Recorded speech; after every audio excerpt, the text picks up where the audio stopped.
Après des années de théories et de spéculations, l'épisode 10 de la saison 2 révèle enfin la véritable utilité des chèvres de l'humaine. Allons. C'est l'heure de l'histoire, mon poulet au miel. On ouvre les petits volets. Cœur vaillant, œil sur la balle, on ne peut pas perdre.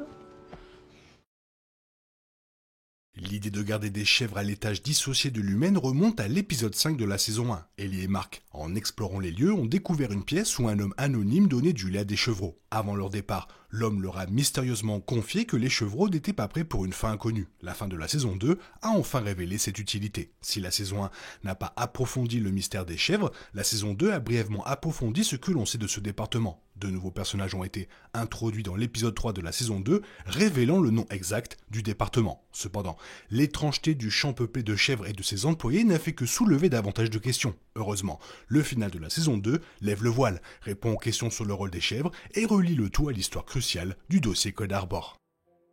La saison 2 confirme officiellement que le service en charge de l'élevage des chèvres est le département des mammifères nourrissables, dont l'équipe d'employés dissociés est bien plus nombreux que celui du département du raffinement des macrodonnées de l'humaine. Comme vu dans la saison 1, le département est responsable de l'élevage et des soins des chèvres. De plus, d'après le dialogue du gardien de chèvre de la saison 1, le service prépare les chèvres pour un but précis avec l'humaine, qui est finalement dévoilé dans la saison 2. Comme l'a révélé la série jusqu'à présent, le département prend soin des chèvres de plusieurs manières. Outre le biberon, les employés se déguisent en animaux pour se fondre parmi les chevreaux, les placent dans des bassins d'élevage et les tondent à la tondeuse. Certains portent également des vêtements hybrides à la fois professionnels et agricoles, rappelant les tenues traditionnelles des éleveurs laitiers et des laitières, ce qui suggère que l'humaine estime que ce style les aidera à mieux élever les chèvres. Bien sûr, tout comme le département des macrodonnées ignore la signification de leurs chiffres, les employés du département des mammifères nourrissables ignorent les intentions profondes de l'humaine envers les chèvres. À l'instar du service des macrodonnées, ils sont simplement chargés d'accomplir leur devoir en élevant les chèvres selon les règles définies par l'humaine. Grâce au final de la saison 2 de Severance, il a été confirmé que Lorne, interprété par Gwendoline Christie, connaît le véritable dessein maléfique de l'humaine envers les chèvres.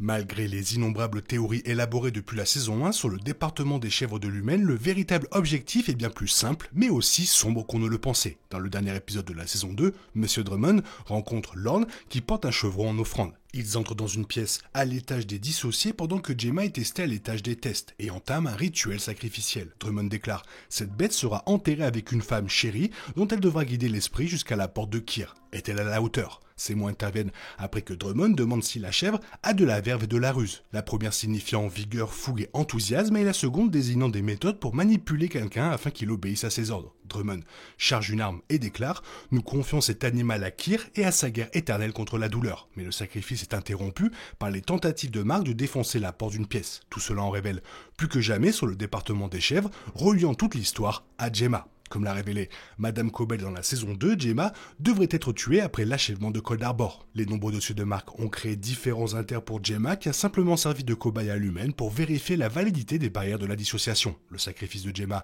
allait de pair avec celui de la chèvre, cette dernière la conduisant spirituellement vers Kyr Igan, le chef de l'arbre généalogique des Igan. Le statut quasi divin de Kyr parmi les employés et les fidèles de l'humaine explique pourquoi la chèvre est nécessaire comme sacrifice aux côtés de Gemma, grâce à la verve et à la ruse qui lui permettront de trouver le chemin de Kyr.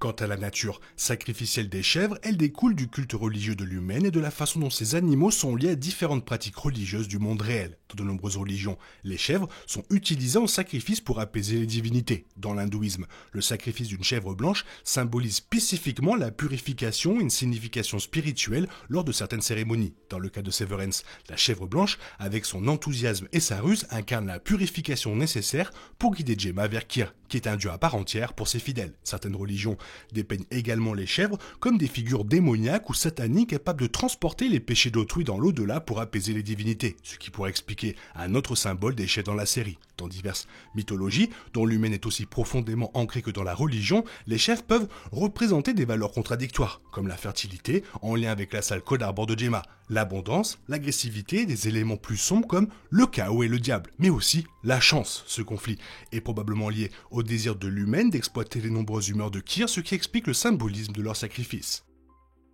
Lorsque Mark et Ellie demandent au personnage de Gwendoline Christie si elle a vu Madame Kazé au département dans l'épisode 3 de la saison 2, elle révèle que Madame Kazé avait l'habitude de faire des séances dans leur bassin d'élevage. Bien qu'ils soient principalement utilisés pour les animaux aquatiques, les bassins d'élevage servent généralement à cultiver divers aspects de la biologie et du développement. Le fait que Madame Kazé y soit placée indique le lien avec les chefs de l'humaine et le statut de Gemma en tant qu'être sacrificiel. Il est probable que l'humaine avait placé Madame Kazé, Gemma, aux côtés de plusieurs chefs dans la section mammifères nourrissables. Cela visait probablement à tester leur comptabilité en tant que double sacrifice. Après tout, la chèvre est censée guider l'esprit de Gemma vers Kyr après leur mort, ce qui signifie que l'humaine ne souhaite pas que quelque chose se passe mal. En plaçant Gemma aux côtés de plusieurs chèvres pour trouver la meilleure combinaison, l'humaine pourrait réduire le risque que quelque chose déplaise à l'esprit de Kyr. L'un des moments les plus étranges de la visite de Ellie et Mark au département des mammifères nourrissables dans l'épisode 3 de la saison 2, ce qui n'a aucun lien avec le sacrifice de Gemma aux côtés d'une chèvre, se produit lorsque le personnage de Gwendoline Christie les oblige à montrer leur ventre devant les autres employés du service. Après cela, le personnage de Christie dit à ses collègues « Vous voyez, sans poche ». Un autre employé rétorque que montrer son ventre ne signifie rien, indiquant que le département a reçu de la propagande répétée affirmant que les employés du raffinement des macrodonnées ont des poches gastriques semblables à celles des kangourous. Ce n'est pas la première fois que des employés du RMD sont accusés d'avoir des poches. Cette idée a été évoquée pour la première fois lors des scènes entre Burt et Irving dans la saison 1, lorsque le premier a insisté sur la rumeur selon laquelle les employés du RMD seraient tous des marsupiaux avec des larves dans leurs poches qui finiraient par les manger et les remplacer. Cette théorie semblait avoir été répandue uniquement au sein du département optique et design, mais la saison 2 confirme qu'elle a également atteint les éleveurs qui élevaient leur bétail pour faire plaisir au fondateur de l'humaine, Kirigan. On n'a pas de révélation sur ce sujet, peut-être dans la saison 3. Dans un sens, c'est moins compliqué que ce que tout le monde pensait, mais ça reste quand même assez sombre. Après, bien sûr, c'est quand même une histoire réglée. Pas besoin de revenir dessus. Toi, qu'est-ce que tu en penses? Fais-moi part de ton avis dans la zone commentaire, sinon il est temps pour toi de reprendre le cours normal de ta vie. On se retrouve bientôt pour une nouvelle vidéo. Bisous, bisous, bye bye. Il est impossible de compter sur les autres de nos jours. On est obligé de tout faire soi-même. Je me trompe? Rien de grave. J'avais tout prévu. Où va le monde? Je vous le demande.